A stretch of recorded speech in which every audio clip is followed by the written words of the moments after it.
the field. You guys know ultra competitive nature of the game. My temperament and things, I was pissed, and I'm ready to scald everybody. But then you sit back and look at it, and after the second time and after the third time, you go, there's a lot of good football on this tape.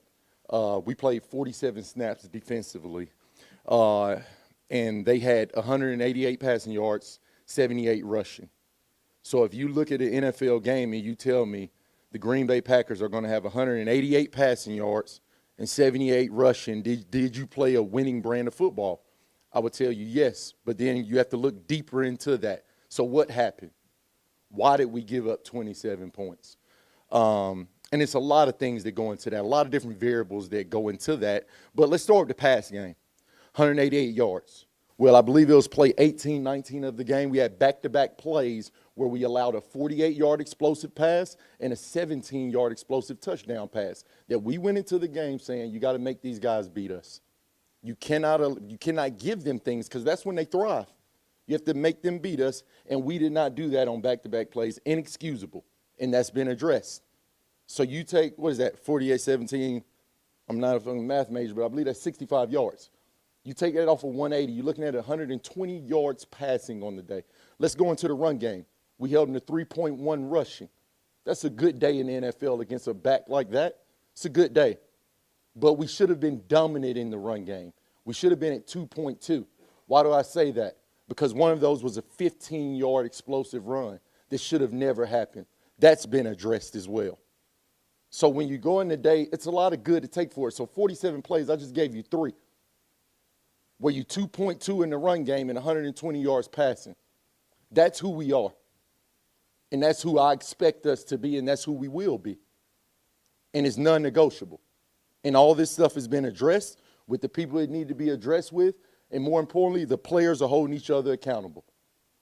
And in the NFL, that's why each practice, each rep you get, each opportunity you get on that grass is so critical and important because you never know which one is going to be the one. You never know. You can't leave the game playing this game of we played good defense on 40 snaps, but 7 snaps. We're not doing that this year. You're going to pull your weight. I'm going to pull my weight. The staff's going to pull their weight. And we're moving on to Chicago. And I'm looking for us to play up to the standard that we're capable of playing up to. Any question?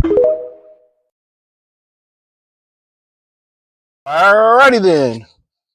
Calvin Sheppard made some good points. He made some really good points when he was talking about the yardage, and everybody just looked at it. And I kind of got the feeling from hearing people around the water cooler. I kind of got the feeling. Check out Detroit Lions Talk playlist. Thumbs up the video, share the video, subscribe to the channel. That people felt like the defense was straight. Like defense kind of got it together early on. Green Bay came out in the rhythm. That offense been together forever. They got it together. And then Reed gave up a big play. And then all of a sudden they did lock in. I think the run stopping was great. He said they should have been at 2.2 or 2.3 had they not allowed that 15-yard run. But guess what? Momentum is something. This is why, you look at Cleveland, and Cleveland was able to dominate Joe Burrow and them and still lose by a point. Your offense have to have momentum. Even though the Lions held the ball, their time of possession, I believe, was great. I think Goff had a long time to throw, and longer to throw than most NFL quarterbacks. I think with that part of the ball, it's uncertainty about the offense. It's like, okay, we giving up pressures, and I don't know where to go with the ball, so it's going to take some time. But defensively, they made adjustments, and people making a whole thing about Hush dropping in coverage. Who cares?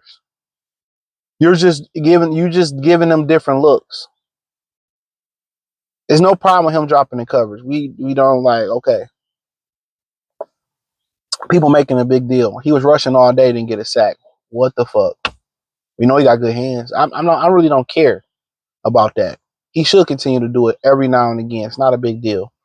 But he broke it down. They gave up 2 explosive plays. One was a pick play that was designed exactly for man coverage. And ironically, Green Bay played 2-man coverage teams. Washington played a lot of man. Detroit played a lot of man. They motioned. They prepared to beat man this year. So what do you do if you can't beat man? You know, when they can beat you on, they can beat you on man coverage. You know, Washington played a little zone. The Lions need to be able to combat that. And guess what? You know, Terrion Arnold, he got picked. It was a good rub route. It was a good rub route with Green Bay. It wasn't something that he did bad. He got beat on the touchdown. I mean, it is what it is. People, oh, he's a bum. He's just that. Didn't even look at the play. He got picked. It was a good rub route. But it's just, oh, you get beaten for the touchdown. You know, it was what it was. It was a good throw. Don't make him a bad corner. I mean, Marshawn Lattimore got cooked last night. He one of the better ones. And one of the better ones. And then Terrion was already dealing with a groin injury. People forget that. You know, Reed got killed. And then he started, doing some sticky cover. But that Green Bay offense been together for a while. They know exactly what they want to do. And, people gonna catch up, and you're gonna start to see people gonna catch up to it, and we'll see. But, other than that, they lock shit down.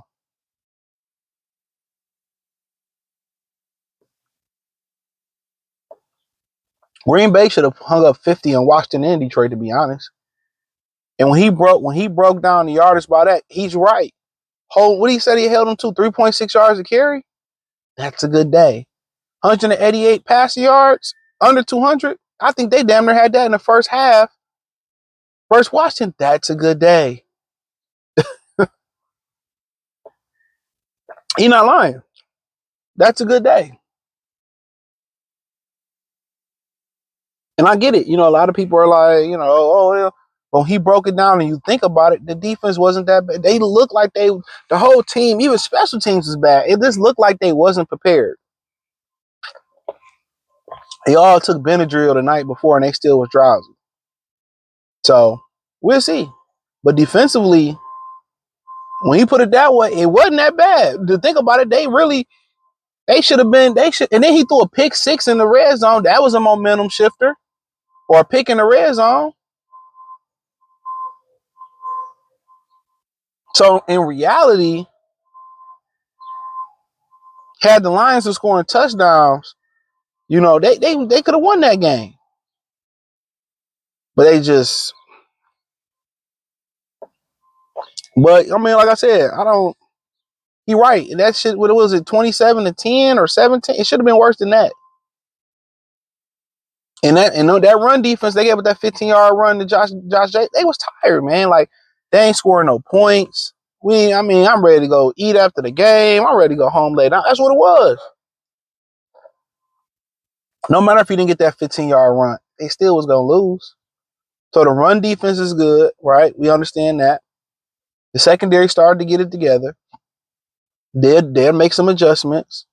Like he said with Aiden Hudson, we going to make some adjustments. He understand it. All the best pass rushers, Nick Bosa, they all get double teamed. We understand that. We'll make the adjustments. I think they get Makai Wingo back pretty soon. That should get them some little bit more depth there. Josh Pascal at some fucking point. But to be honest with you, they got to if you're going to play man coverage, you got to get pressure. If you're going to play man coverage, you got to get pressure. So you got to start disguising.